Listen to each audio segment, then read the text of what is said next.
Hello friends, welcome to খেল দুনিয়া। আগামী 9 তারিখ সুপার কাপের প্রথম ম্যাচে মাঠে নামছে মোহনবাগান। তো এখনও কিন্তু মোহনবাগান তাদের ফাইনাল টিম লিস্ট ঘোষণা করেনি সুপার কাপের জন্য। তো এই সুপার কাপে মোহনবাগান কোন দল দিয়ে নামাবে, এবং এটা কিন্তু জানুয়ারি ট্রান্সফার উইন্ডো চলছে, তো এখন প্লেয়ারও কিন্তু চেঞ্জ হবে, অর্থাৎ ট্রান্সফার হবে। তো মোহনবাগান কিন্তু বেশ 2-3 জন ডোমেস্টিক প্লেয়ার অর্থাৎ ইন্ডিয়ান প্লেয়ারের দিকেও নজর রেখেছে। তো সেই দুজন যে ইন্ডিয়ান প্লেয়ারের নাম উঠে এসেছে, তো সেটাই তোমাদেরকে আমি জানিয়ে দিচ্ছি। তো প্রথমজন তোমরা জানো যে হার্মিকম রুইভা, তাকে কিন্তু সামার ট্রান্সফার উইন্ডোতেও নামার চেষ্টা করেছিল, তবে মোহনবাগান সেই সময় কিন্তু ইচ্ছা করেই নেয়নি, কারণ সাহাল আব্দুল সামাদকে মোহনবাগান তখন পেয়ে গেছিল এবং প্রীতম কোটালকে ছেড়ে দিয়েছিল, তাই জন্য হার্মিকম রুইভাকে কিন্তু তখন আর নেওয়ার ইন্টারেস্ট দেখায়নি। তবে এখন যখন মোহনবাগান ডিফেন্সের এই তথৈবচ অবস্থা, তখন কিন্তু হার্মিকম রুইভার দিকে আবার নজর দিয়েছে মোহনবাগান, এবং এই নামটা কিন্তু আবার ভেসে উঠেছে।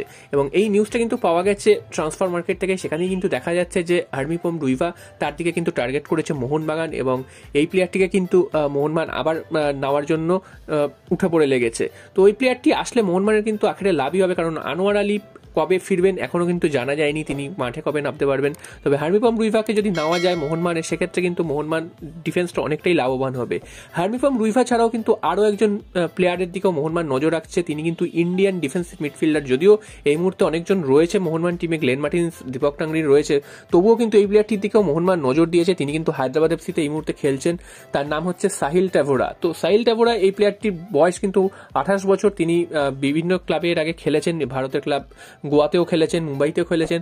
তো এই প্লেয়ারটির দিকে মোহনবাগান নজর দিয়েছে, যেহেতু ডিফেন্সিভ মিডফিল্ডার পজিশনেও কিন্তু সে অর্থে ভালো পারফরমেন্স করতে পারছে না গ্লেন বা টাংরি, সেক্ষেত্রে কিন্তু এই প্লেয়ারটির দিকে মোহনবাগান নজর দিয়েছে। এবং প্লেয়ারটিকে আদৌ নেবে কি নেবে না সেটা পরের ব্যাপার, কারণ হায়দ্রাবাদ এফসির এই মুহূর্তে অবস্থা একদমই ভালো নয়। তারা যদি প্লেয়ার বিক্রি করে দিতে পারে, তারা কিন্তু বেঁচে যায়, এবং তাদের খরচা চালাতেই তারা পারছে না। তো এই সুযোগটা অন্যান্য ক্লাবরা নিচ্ছে ঠিকই, তবে এই প্লেয়ারটির দিকেও মোহনবাগানের নজর রয়েছে। তো এখন কিন্তু কনফার্ম কিছু হয়নি যে এই প্লেয়ারটি আসছেই।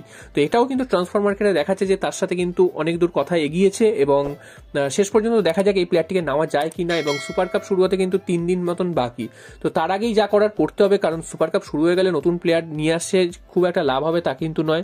যদি আইএসএল এর সেকেন্ড লিগের জন্য নিয়ে আসে সেটা তো অন্য ব্যাপার।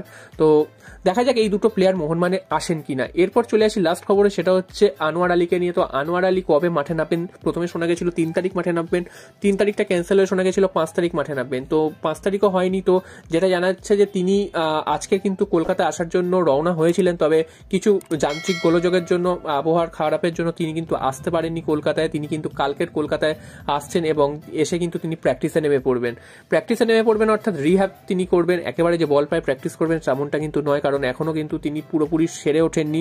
তবে হ্যাঁ, মাঠে নামার মতন একটা জায়গায় এসছে।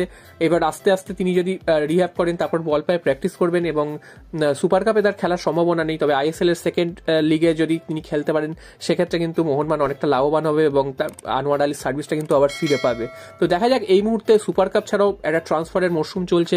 মোহনবাগান এই ট্রান্সফারের মরশুমে কোনো ডোমেস্টিক সাইন আরো ভালো কিছু করতে পারে কিনা, যদি এরকম কোনো নিউজ আসে অবশ্যই তোমাদের জানাবো, এবং অবশ্যই বিদেশি ট্রান্সফারের নিউজও তোমাদের দেবো। তো এই মুহূর্তে কিন্তু কোনো বিদেশিকে চেঞ্জ করা হচ্ছে বলে খবর বেরোলেও সেটা যে আদৌ হচ্ছে সেরকম কিন্তু কোনো সঠিক নিউজ কিন্তু নেই। তো যদি হয় সেটাও তোমাদের জানিয়ে দেবো, এবং এই দুটো প্লেয়ারের ব্যাপারে তোমাদের মতামত কি সেটা কিন্তু তোমরা অবশ্যই কমেন্ট বক্সে জানিও।